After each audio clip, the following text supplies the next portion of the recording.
The rain had been falling for hours when Ethan Carter locked the front door of his small auto repair shop. Business had been slow for months, and every unpaid bill seemed to weigh heavier than the toolbox he carried to his aging pickup truck. As a widowed father raising his 8-year-old son, Noah, every dollar mattered. There were nights when Ethan skipped dinner so Noah could have seconds without ever realizing the sacrifice. That evening, as he drove home along a quiet country road, his headlights caught the silhouette of a tiny figure standing near the edge of the forest. He slammed on the brakes.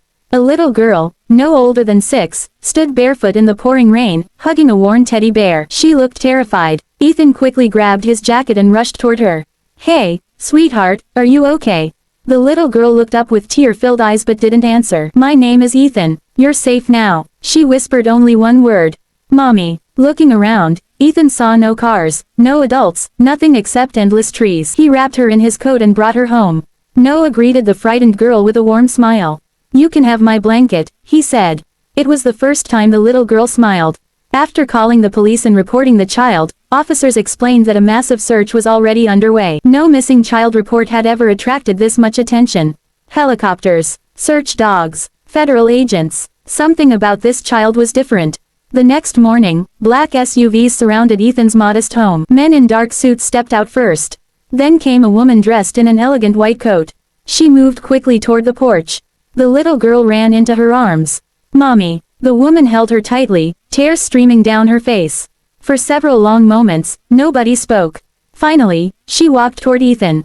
"My name is Victoria Sinclair." Even Ethan recognized the name. She was one of the wealthiest women in America, owner of a billion-dollar technology empire.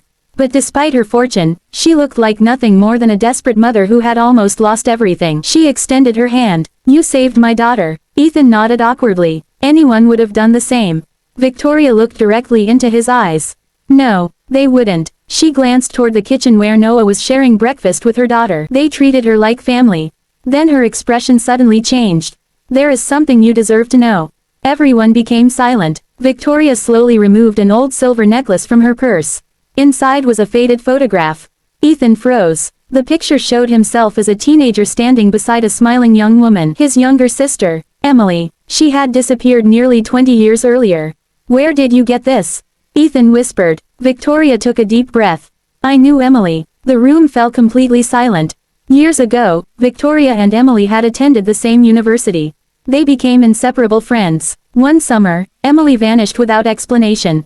Everyone believed she had simply run away. But the truth had been hidden. Emily had secretly been investigating a powerful criminal network trafficking stolen identities and financial records. Before disappearing, she entrusted Victoria with important evidence and asked her to keep it safe. Victoria had spent decades trying to uncover what happened. Only recently had investigators discovered the final pieces of the mystery. Emily hadn't abandoned her family. She had been protecting countless innocent people. Ethan felt his knees weaken.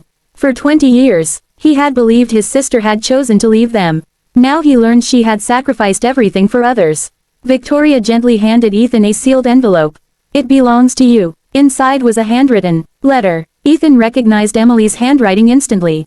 His hands trembled. "If you're reading this," the letter began, "I'm probably gone. I'm sorry I couldn't say goodbye. I wanted you to remember me smiling, not afraid. You always believed heroes wore uniforms. But sometimes heroes are ordinary people who simply refuse to look away. I'm proud of the man you'll become. And please, never stop helping strangers. They may someday become family." Tears streamed down Ethan's face. He couldn't speak. Noah quietly wrapped his arms around his father. Victoria wiped away her own tears. "There is one more thing." She explained that Emily had helped save Victoria's life years earlier.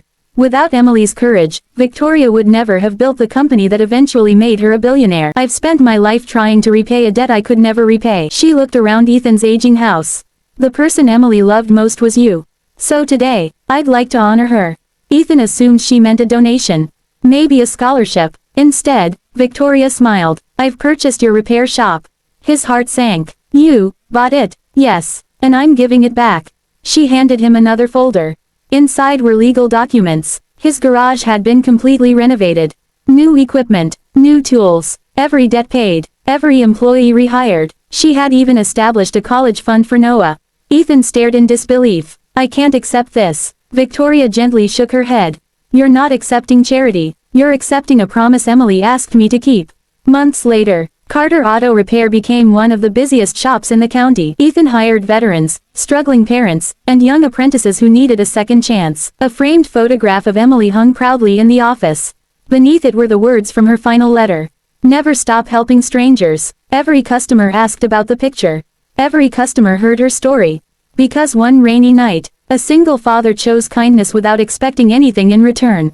And that single act of compassion uncovered a truth buried for 20 years, proving that sometimes the smallest decision can echo across generations, changing lives forever.